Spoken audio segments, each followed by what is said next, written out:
Hola a todos, ¿cómo están? Hoy tenemos un nuevo episodio de Historias a la Carta, el segundo, que le vamos a dedicar a Luis Ferdinand Céline. Entiendo que habrán visto el primero, igual si no fue el caso, ahora retomo algunos de de los puntos que desarrollamos antes.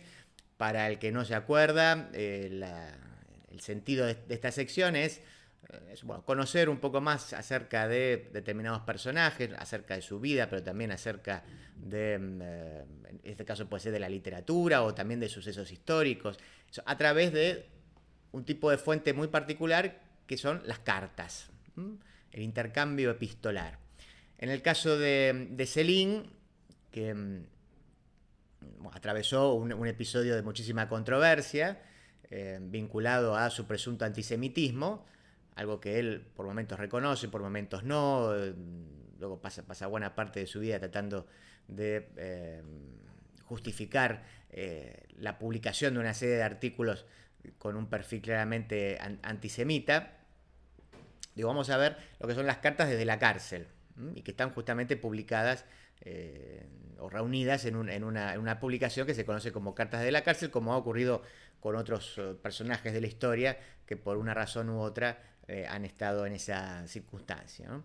La primera entrega, yo les leía ahí una suerte de introducción a la figura de Selim, y aquí lo que voy a hacer es algo parecido a lo que hicimos antes. Les voy a leer en este caso una introducción de Constantino Bértolo, que en realidad es el prólogo a la edición de Cartas desde la cárcel, del cual yo me sirvo para leerles las fuentes. Y después vamos a terminar con una de las cartas, como hicimos la vez pasada, que yo le leí dos cartas cortitas. Recuerden que casi siempre las cartas son al abogado o a la mujer. En este caso es una carta que comienza siendo al abogado, pero que de repente gira y es una carta a la mujer. Con lo cual uno supone que era una forma velada de que no se la lean, digamos, ¿no? Entonces seguramente empieza encabezada al abogado y de repente comienza a ser dirigida a su mujer. Eran las únicas dos personas con las cuales tenía conexión en la cárcel, y luego incluso te diría hasta casi fuera de ella la situación no varió demasiado. Recuerden que fue acusado de colaboracionista, etcétera, que fue juzgado en Francia, en ausencia, en realidad fue encarcelado en Dinamarca. Bueno, después lo terminan indultando en Francia, regresa a Francia, pero su vida nunca fue lo mismo desde aquellas publicaciones. El prólogo que les decía de Bertolo dice así: el carácter sacro y religioso que se le ha venido otorgando, eh, dice, de modo implícito o explícito a la literatura, al menos desde el romanticismo, carácter hoy amenazado al parecer por el mercantilismo, por el marketing y por la dictadura del consumidor, es el responsable de una visión hoy dominante del escritor como genio, como héroe, dios, sacerdote, diablo o santo hacedor de unos textos sagrados que el canon eleva a los altares al tiempo que los va clasificando en sus correspondientes hornacinas. Obras mayores, obras menores, divertimentos, etc. Al pie del altar correspondiente se depositan también, a modo de reliquias, aquellos textos que sin alcanzar la jerarquía de obra de arte dan cuenta de aspectos menores pero trascendentales de la vida del santo o del diablo correspondiente. Primeros bocetos, cuadernos de notas, ejercicios escolares, cartas. Esta suma reliquias compone un género literario que, siempre del agrado de los monaguillos, y que comercian y trafican con ellas buscando satisfacer la adicción fetichista de los peregrinos del arte y de los turistas de la sensibilidad, contribuyen a veces a completar o aclarar tanto algunas facetas oscuras de la hagiografía como aspectos e interpretaciones que atañen a la exégesis del corpus literario del autor o de la autora, ¿no? Las correspondencias de autor desempeñan un lugar relevante en esa literatura para peregrinos que, no por ser lo que es, deja de tener valor propio literario o filológico. Baste con nombrar el epistolario de Flaubert con Luis Collet o las misivas enviadas a sus amigos por Juan Valera durante su estancia en Rusia para confirmar que en ocasiones las reliquias se alzan por sus propios méritos hasta la estatura del altar principal. Ya dentro del devenido subgénero de correspondencias, las cartas de amor o las cartas de prisión ocupan las posiciones más atractivas en razón, sin duda, de ese componente de alto cotilleo cultural que se presume satisface, al tiempo que despierta, la noble curiosidad humana que no deja de ser motor de conocimiento y estímulo para la erudición y el estudio. Esto en parte como viene a cuento también de la justificación de esta sección, ¿no? De dedicarnos a conocer un personaje y a saber un poco, en este caso, de la literatura o determinados sucesos históricos a partir de la fuente de las cartas. Continúo, dice Bertolo, cabe entender, por tanto, el interés que en su momento despertó y todavía hoy despierta la recuperación y edición de estas cartas de la cárcel, que tiene como protagonista un escritor que encarna de modo casi perfecto esa imagen sagrada del escritor en su versión satánica o maldita, un verdadero escritor satánico, Céline. Porque sobre Luis Ferdinand Céline recaen, sin contradicción aparente, los calificativos más dispares sin que tal disparidad rompa la coherencia de su leyenda y perfil. Es el genio, es el ángel, es el demonio, es la víctima, es el verdugo, es el mártir, es el traidor, el abyecto, el sublime, inmortal, sucio, mezquino, demiurgo, brujo y mago de la lengua, todo eso junto. Alrededor de la figura del autor y a propósito de la ficción narrativa, la moderna teoría literaria ha venido diferenciando distintos componentes autoriales: el narrador, el escritor, el ciudadano que además escribe. De ahí que la primera pregunta que debamos hacernos sea: ¿quién es el que nos habla a través de esas cartas? No hay narrador, no hay ficción, aunque pueda haber mentiras o olvidos que no dejan de ser lo mismo. No es el escritor Céline el que escribe estas cartas, porque no están escritas desde la actitud literaria propia del escritor, aunque el lector pueda tropezar con algo que pueda llamar literatura. Poco que ver, por tanto, con la literatura carcelaria de Silvio Pellico, en Mis prisiones, en la balada de la cárcel de Reading de Wilde, o el testamento español de Questler. Son cartas del ciudadano Louis Destouches, ¿no? Quien, como sabemos, ejercía la profesión de escritor bajo el alias de Louis Ferdinand Céline, y que, desempeñando esa actividad, dio a conocer textos que le llevarían a padecer exilio y cárcel entre diciembre del 45 y junio del 47 en la prisión de Vestre Fengsel en Dinamarca. Recuerden que eso lo vimos la vez pasada. La paradoja casi vilamatiana de que sean cartas escritas por Luis Destouches, o Destouches, no sé cómo se pronuncia, y no por el escritor Luis Ferdinand Céline, creo que es motivo más que atractivo para entrar en ellas con una especial y nada reprobable morbosidad literaria, porque efectivamente las cartas las firma con el nombre real, no con el seudónimo. Del camino que llevó a Céline hasta Dinamarca conocemos el destino, una celda en la prisión, pero resulta más complicado ubicar su comienzo. Habría que hablar sin duda de la publicación de los famosos panfletos, Bagatelles pour un masacre, L'école de los cadáveres, ¿sí? La escuela de los cadáveres, y los Blood Drops, de los que no hay traducción al castellano ni ediciones accesibles, dado que los herederos del autor no otorgan el consentimiento necesario para su reedición. Tres textos fundamentales para entender la motivada, entre comillas, dice, leyenda negra, aunque más que de leyenda habría que hablar de pliego de cargos que todavía hoy persigue a Céline. Tres textos repletos de un claro antisemitismo. Cita aquí un pedazo. Hitler no ha dicho nada contra los bretones o los flamencos, nada de nada. Solo se ha referido a los judíos porque no le gustan los judíos, tampoco a mí, dice en uno de esos pasajes. Y de un más que turbio coqueteo con el nazismo y con la Alemania de Hitler, agrega aquí el autor, y cita de nuevo a Céline. Dice: digo con toda franqueza lo que pienso. Preferiría tener una docena de Hitler que un Blum omnipotente. Tres textos que permiten, junto con su cómoda, frívola y acrítica convivencia con el régimen impuesta por el enemigo durante la ocupación alemana, que recayese sobre el escritor la temida etiqueta de colaboracionista, con las consecuencias que ese calificativo suponía en la Francia liberada, claro, después del 45. Se sabe que las fuerzas de la resistencia, desde su centro emisor en Londres, habrían incluido a Céline en la lista de personajes a represaliar, y que éste, conociendo los riesgos que yo representaba, y una vez que se ha producido la invasión aliada en Normandía, cruza la frontera con la intención de llegar a Dinamarca, país a donde, por precaución, unos años antes había transportado su no escasa fortuna convertida de papel moneda a oro. Eso también lo habíamos visto la vez pasada. Tesoro que su amiga Karen Jensen, con el asesoramiento del abogado Wickelsen, había depositado en una caja privada de un banco danés. El camino hacia Dinamarca se hizo más largo y complicado de lo esperado. Todas esas vicisitudes se recogerían en sus obras de Un castillo a otro, Norte y Rigodón. Y el matrimonio de Stusch, su gato Bebert y su amigo Levinian tuvieron que permanecer largo tiempo en Sigmaringen, espero estar pronunciándolo bien, la ciudad donde encontró asilo el gobierno de Vichy y la tropa de funcionarios y colaboracionistas que con él se desplazó huyendo del avance aliado.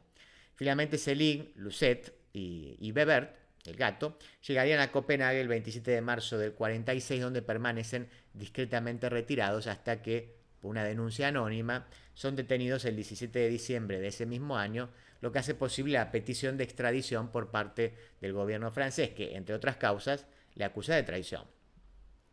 La pugna entre el embajador francés en Dinamarca, Mr. de Charbonnier, y el representante legal de Céline, el abogado Mikkelsen, que se opone a la extradición, se prolongará hasta el 24 de junio del 47, fecha en la que la justicia danesa permite su salida de la cárcel bajo el compromiso de honor de no abandonar Dinamarca.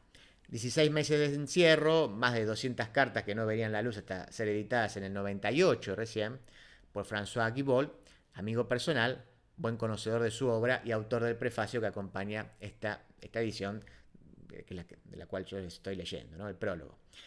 Al confundir, dice, como tantos otros, la persona de Stusch con la del escritor Céline, el mencionado Guibault se equivoca cuando en el arranque del prefacio escribe: en cuanto se encuentra tras los barrotes, todo hombre digno de ese nombre piensa la evasión. La ley, que no siempre es inhumana, consagra incluso el derecho a la evasión al castigar al evadido solo si comete fechorías para favorecer su huida o cuando traiciona la confianza que se le había concedido. No cabe la menor duda de que Brasiliac se evadió de Fresnes mediante la poesía y que Pierre Laval intentó también escapar de ella mediante el suicidio. Céline, encarcelado en Copenhague, intentó a su modo, mediante la escritura, huir del infierno del medio carcelero, lo que explica por qué las cartas entonces escritas a su esposa y a su abogado danés constituyen documentos incomparables. Y aquí vuelve el prologuista y dice: pensamos que se equivoca porque lo que las cartas enseñan es que el prisionero no busca en ellos un medio de evasión, sino más simple y llanamente su salvación, entendiendo por tal lo más directo y material, su vida, su supervivencia física, en muy primer lugar, y su libertad civil. Es decir, no está haciendo literatura, está escribiendo para salvarse, para salvar el pellejo. Es decir, el derecho a una vida privada y a la libertad de movimiento en segundo, porque evidentemente lo que menos quería el ciudadano de Stusch era acabar como acabaron los evadidos, ¿no? Tanto Laval como Brasilia, que fueron ejecutados. Entendemos, por tanto, que Céline no se refugia en escritura alguna, sino que se sirve del escribir como herramienta necesaria para escapar al destino que muy sensatamente piensa que le espera si la extradición tiene lugar. El juicio rápido y la ejecución ejemplar subsiguiente que los tribunales de la Francia recién liberada ponían en práctica sin demasiados escrúpulos. Noticias en esa dirección no le faltan, y el asesinato de su antiguo editor, Donoel, o el atentado que acabó con las vidas de su amigo Montabón y de su esposa, acusado de colaboracionistas, sin duda le confirmaban sus más negros presagios al respecto. Que las cartas no sean cartas del escritor, sino más propiamente del señor de Stusch, no implica la ausencia en ellas de una estrategia retórica a la altura de quien conoce y maneja con excepcional soltura y habilidad los resortes más eficaces del lenguaje. La colección de cartas escritas en la cárcel se caracteriza materialmente por estar dirigidas a dos distintos receptores: al letrado Mikkelsen, única persona con la que legalmente pueda comunicarse por escrito el prisionero, y a su esposa Lucette. Para salvar la censura y los impedimentos legales, Céline recurre a un recurso bastante simple. Empieza las cartas dirigiéndose a su abogado para, en un determinado momento, en unos casos marcando el cambio o giro y en otros sin aviso previo, dirigirse ya directamente a su esposa. Eso es lo que yo les adelantaba, ¿no? Y lo que vamos a ver en la carta de hoy. Pero ese dato sobre las cartas, obligado por la necesidad de saltarse las normas carcelarias, encierra además un aspecto mucho más complejo desde el punto de vista de la comunicación: la necesidad de satisfacer con las cartas a dos destinatarios, en el sentido más estricto de la teoría de la comunicación, a los que se dirige con fines casi contrapuestos, pues si del abogado se espera que las cartas le asusen y urjan a sostener su defensa legal, en el caso de la esposa tratan en primer lugar de mantener sus ánimos, fortaleza y esperanza. Y todo ello en una sola misiva, como si cada carta contuviese otra carta oculta. Mantener esa capacidad de servir a dos necesidades no siempre complementarias constituye sin duda el rasgo, pertinente de esta correspondencia en la que parecería obligado o urgir a la acción al abogado cargando las tintas sobre los peligros y riesgos. Conspiran para mi muerte, me estoy muriendo, ya no puedo más. Al tiempo que resulta también urgente no quebrantar la frágil resistencia de la compañera. Dice, no te preocupes, no tienen base legal alguna para la acusación, estuve mal pero ya estoy mejor, cuídate porque te necesito para sobrevivir, etc. Si a esta situación de esquizofrenia comunicacional se le añade la necesidad del emisor de ayudar al abogado en su tarea aportando con vehemencia posibles argumentos y considerandos legales, soy inocente, a otros como yo, aunque yo no colaboré, no les acusan de nada, me tienen envidia por mis éxitos literarios, nunca firmé nada, ataqué a los judíos porque los veía provocadores de la guerra y creía que el nacionalsocialismo era pacifista, bueno, y además dice de controlar la conducta de su mujer, por ejemplo, a la mujer le decía, no comas chucherías, haz ejercicio, no hables con, no te fíes de, me estás matando a disgustos con tanto dinero que gastás. Al encerrarme han liberado tu locura, tu romanticismo epiléptico de gasto que no conservará nada, pasarías por encima de un agonizante por un cesto de fruta. Bueno, todo eso está mezclado en las cartas. Y bueno, es fácil comprender, dice aquí el prologuista, ese aire de neurosis que en apariencia parece desprender el conjunto de la correspondencia. Está desesperado y mezcla todo. Dice, bueno, pero nada más equivocado. Dice, el señor Destouches, al igual que Céline, autor de grandes novelas, nada escribe de modo precipitado o espontáneo. Hasta la apariencia de neurosis o de desesperación ocupa un lugar en la estrategia de su retórica. Sobrevivir a la amenaza. De eso tratan estas cartas y eso es lo que las hace singulares y merecedoras de su publicación, sin negar con ello lo que contienen de información y documentación para una mejor comprensión de la vida y obra del autor. Los datos sobre sus relaciones con otros autores, sus lecturas, la gestación de obras como Fantasía para otra ocasión, la revelación de actitudes y convicciones profundas sobre su ser o estar en el mundo.